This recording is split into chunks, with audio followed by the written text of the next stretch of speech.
Dios te bendiga, te hablamos de parte de una mano amiga en Reno, Nevada, y queremos seguir hablando de la palabra de Dios en cuanto al propósito que Dios tiene con las personas y con toda la creación que Él ha hecho, especialmente con los seres humanos.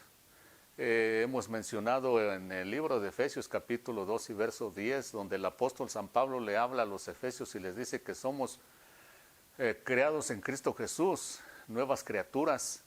Dice, para que andemos en las obras que Dios destinó desde antes de la fundación del mundo, que Dios preparó. Dice, para que anduviéramos en ellas. Pero para poder andar en esas obras o poder llevar a cabo esas obras que Dios preparó desde antes de la fundación del mundo, en su sabiduría, en su omnisciencia, pues Dios nos tiene que preparar, porque no es nomás como que nos vamos a encontrar con esas obras, esos propósitos que vamos a hacer y las vamos a llevar a cabo así nomás, sino que Dios normalmente nos tiene que preparar, refinar, amoldear, cambiar nuestra forma de pensar y de sentir.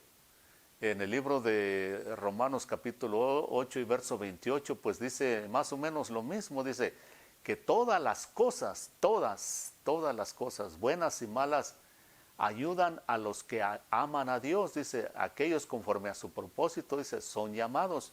Dios puede tener propósitos con una persona, con unas personas, con muchas personas, por su soberanía. Dios puede escoger para hacer ciertas cosas. Y en el libro de Romanos entonces habla de que Dios dice que todas las cosas ayudan a bien a aquellos que aman a Dios. Donde habla de la predestinación, entonces dice que si aquellos que Dios conoció, Dios los predestinó, pero nunca está hablando de la salvación, de que Dios entonces a unos los predestinó para salvación y a otros para condenación. Porque en el libro de San Juan dice, capítulo 3, verso 16, un verso muy conocido, donde dice que de tal manera amó Dios al mundo, que dio a su Hijo unigénito para que todo aquel que en Él cree no se pierda, mas tenga vida eterna. Dice, para que todo aquel que en Él cree, no depende de Dios entonces. Él vino y cumplió con el propósito del Señor Jesucristo, que de eso vamos a hablar en este momento, sino que dice, para que todo aquel que quiera creer tenga vida eterna. Así que Dios no escogió a unos para condenación y otros para salvación, sino que Dios nos escogió realmente a todos, porque ahí dice que de tal manera amó Dios al mundo. A todos Dios nos escogió para salvación. El apóstol San Pedro dice, porque Dios no quiere que nadie perezca, sino que todos procedamos al arrepentimiento y seamos salvos. El apóstol San Pablo escribió y dijo a Timoteo, le dijo, porque es la voluntad de Dios de que todos los hombres sean salvos y vengan al conocimiento de la verdad.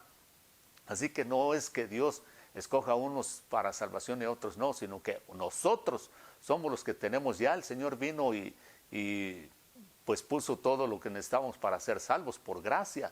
Pero entonces, vea, en el libro de San Juan también, en el capítulo, vamos a ver en qué capítulo es, y lo vamos a leer, es más, lo vamos a leer porque esto es muy importante. En el capítulo 5, vamos a ver, verso 70 más o menos, 6:70. En el capítulo 6 y verso 70, vea lo que Jesús dice. Jesús le respondió, no los escogí yo a ustedes los 12, y sin embargo uno de ustedes es un diablo. En el verso 70 del capítulo 6 del Evangelio de San Juan, aquí el Señor lo está diciendo bien claro. Le dice a los apóstoles en una ocasión cuando pues hubo una discusión con muchos allí del pueblo de Israel.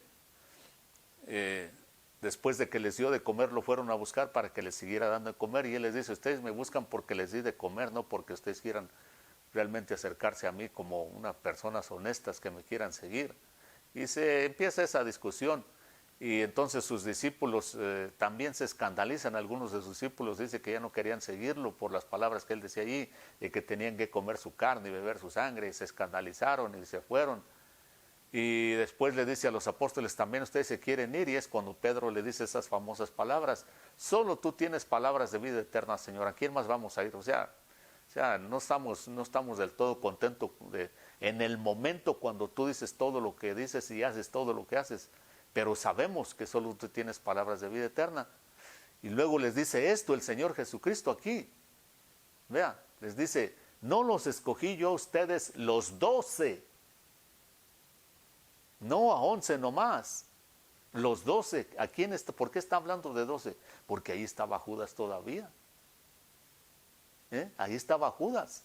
Entonces Dios no escoge a unos para salvación y otros para perdición. Él escoge a todos. Y el Señor dice aquí, los escogió a ustedes los 12, pero uno de ustedes es diablo. En otras palabras, yo los he escogido a ustedes los 12, pero uno de ustedes escogió al diablo y no a mí. Así que no es allá lo que mucha gente enseña o entiende de que Dios predestinó a unos para salvación y otros para perdición. No, Dios nos escogió a todos, porque aquí más claro no está ahí que escogió a Judas también, pero Judas escogió al diablo, no al Señor Jesucristo, por eso lo traicionó. Y allá cuando dice que Dios predestinó, nos está diciendo que nos predestinó para hacernos de acuerdo a la imagen del Señor Jesucristo. Aquellos que alcancen la salvación están predestinados a ser como el Señor Jesucristo. No que a unos Dios los predestinó para salvación y otros para condenación, no, sino que aquellos que alcancen la salvación van a ser como el Señor Jesucristo, para eso los predestinó. Entonces Dios escoge a todos, pero entonces Dios también puede escoger propósitos específicos para cada persona. Por ejemplo, podemos mencionar el caso de Noé. Y ese es el propósito por el cual Dios realmente nos da la vida y nos tiene vivos aquí, ya sea por 20, 30, 40, 50 años, 100 años o siglos, como en el caso de Noé, que vivió 600 a 800 años. A la edad de 600 años dice que fue cuando empezó a construir el arca, porque Dios tenía desde antes de la fundación del mundo que este Noé iba a hacer un arca para que se salvara el mundo. Una obra, como dice en el libro de Efesios, porque somos hechura suya en Cristo Jesús, para que anduviéramos en las buenas obras que Dios preparó desde antes de la fundación del mundo. Pero Dios entonces tiene que prepararnos, porque no es nomás que nos vamos a encontrar con esas obras y ya las vamos a hacer. Dios nos tiene que preparar para que las podamos hacer. Así como Noé dice que era un hombre justo, Dios se lo dijo, solo a ti te he visto justo en esta generación. Por lo tanto, ve y construye una arca. Ahí está la obra que Dios había destinado desde antes de la fundación del mundo, porque Dios, siendo omnisciente, pues nada le toma por sorpresa.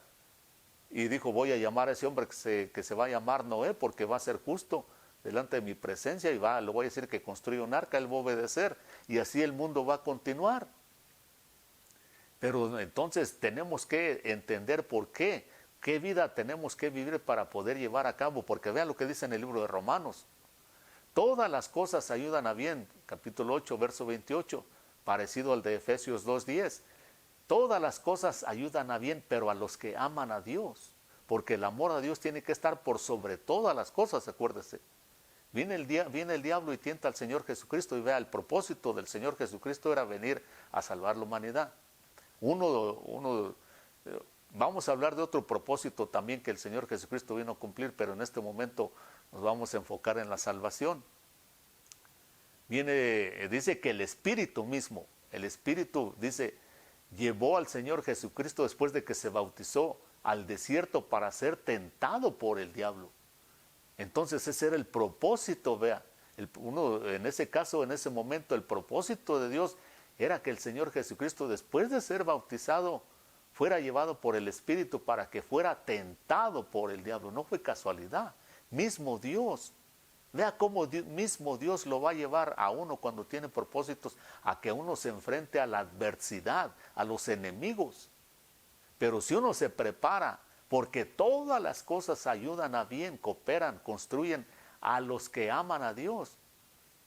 Y desde allí más claro no lo puede hablar la palabra de Dios, porque viene el diablo y le dice, si eres hijo de Dios, di que estas piedras se conviertan en pan. Y él dice, no solo de pan viviremos, sino de toda palabra que sale de la boca de Dios.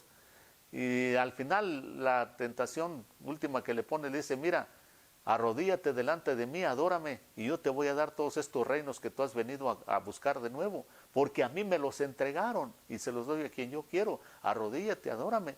Y el Señor le dice, al Señor, escrito está, al Señor tu Dios adorarás y a Él solo servirás. Al Señor tu Dios amarás, servirás solamente a Él, por sobre todas las cosas. Y cuando el diablo ve que no lo puede convencer, pues entonces se aleja. ¿Por qué? Porque ahí el Señor está cumpliendo con el mandamiento más grande.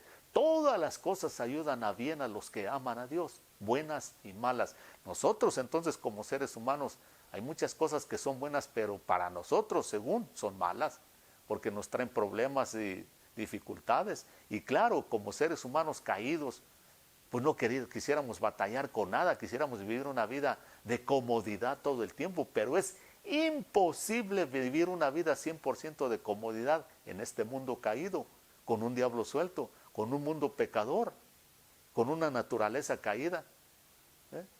Pero gracias sean dadas a Dios, dice en el libro de Corintios, el apóstol San Pablo, después de que habla de la resurrección y del arrebatamiento, dice, gracias sean dadas a Dios que nos da la victoria siempre, dice, porque el aguijón de la muerte, el aguijón de la muerte es el pecado y el poder del pecado es la ley. El arma con que destruye la muerte es el pecado. Pero si ya nosotros, los que somos cristianos, que creemos en Cristo, fuimos redimidos, nacimos de nuevo porque somos nuevas criaturas en Cristo Jesús, tenemos poder entonces para vencer y para vencer los efectos que causa la muerte. Porque escuche, eso es lo bueno de servirle a Dios, de conocer a Cristo.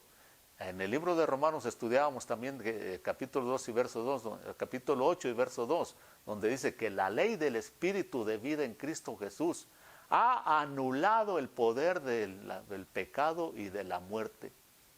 La ley del Espíritu de vida, mientras yo me mantenga en Cristo Jesús, muchos de los efectos va a ser anulados por la ley del Espíritu de vida en Cristo Jesús. Esa es la ventaja que tenemos y así poder cumplir con el propósito que Dios nos designó. Entonces vamos a leer una escritura aquí para que veamos lo que dice del Señor Jesucristo.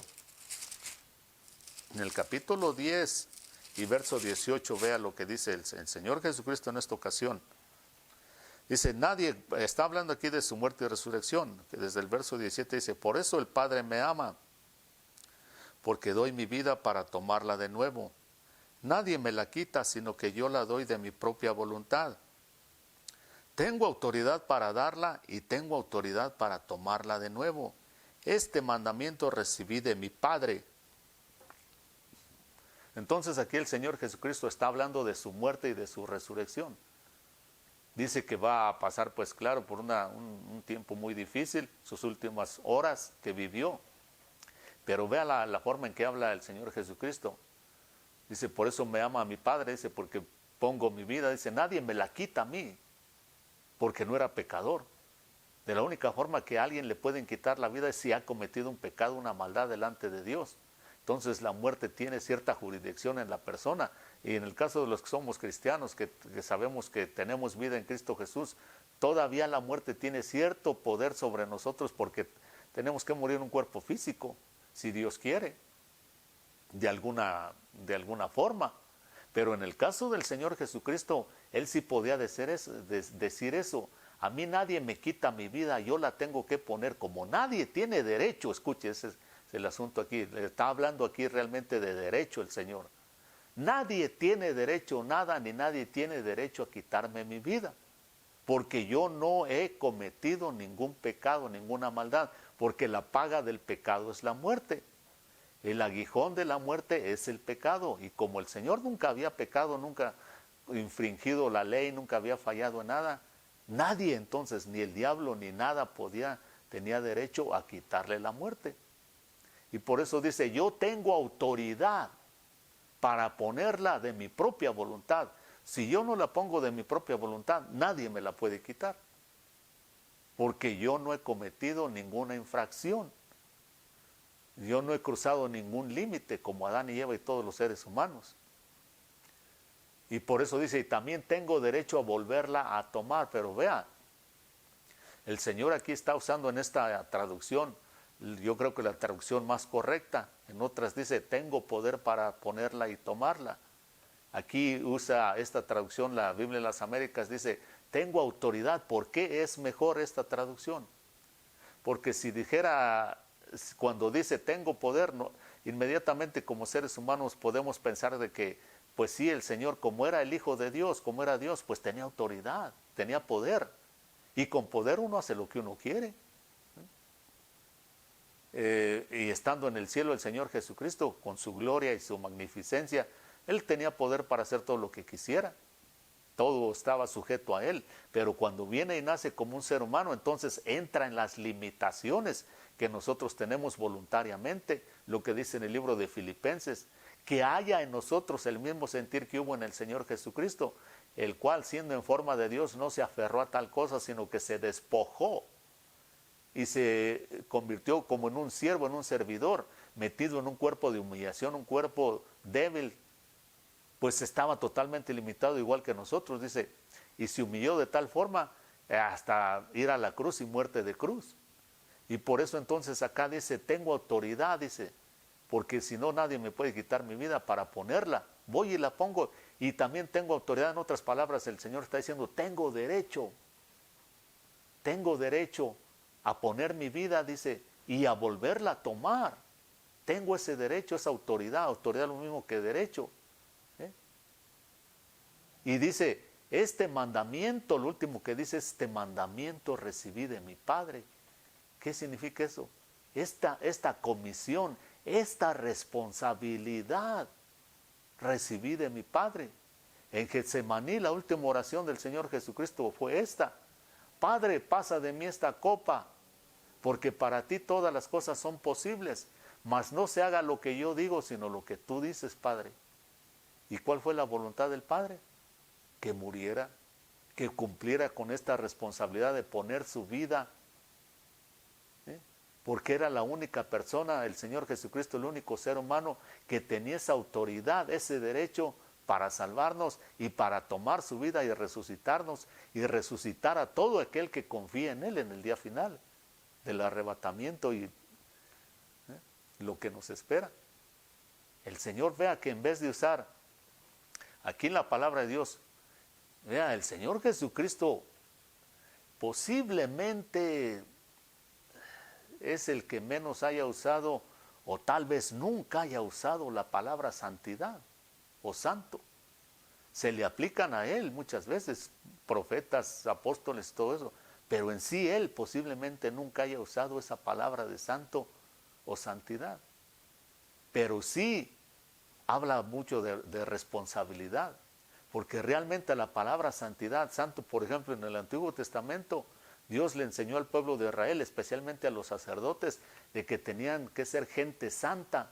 Al pueblo de Israel les dijo, sean santos porque yo soy santo.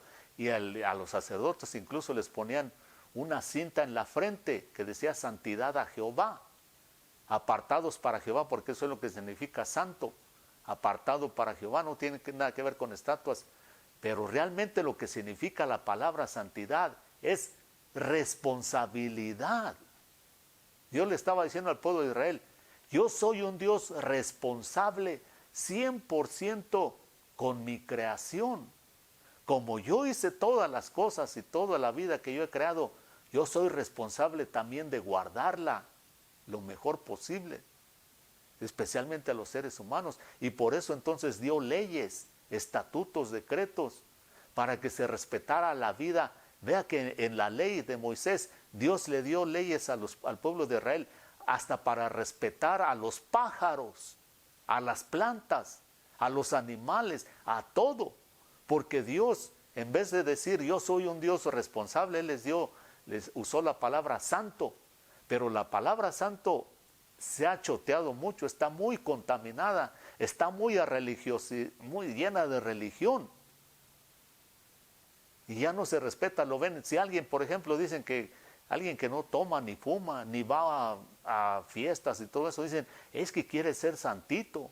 Pero hay mucha gente que es atea, no fuma, ni toma, ni le gusta andar en esos ambientes y no creen en Dios. No, porque ser santo tiene que ver muchísimo más con eso, es una responsabilidad grande, con toda la creación de Dios, especialmente con los seres humanos.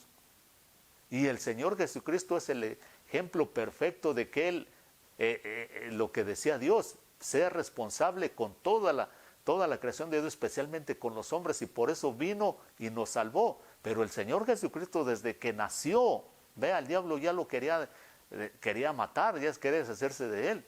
Creció.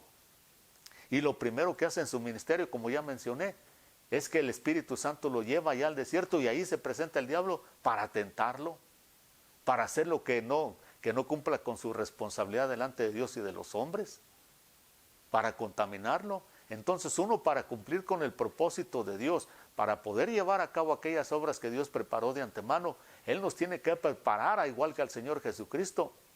Y nosotros tenemos que desarrollar una mentalidad de responsabilidad delante de Dios y de los hombres para poder llevar a cabo esto. Pero eso sí, seremos los seres más satisfechos y llenos de gozo si lo cumplimos. Acepte a Cristo como Señor y Salvador y cumpla con su responsabilidad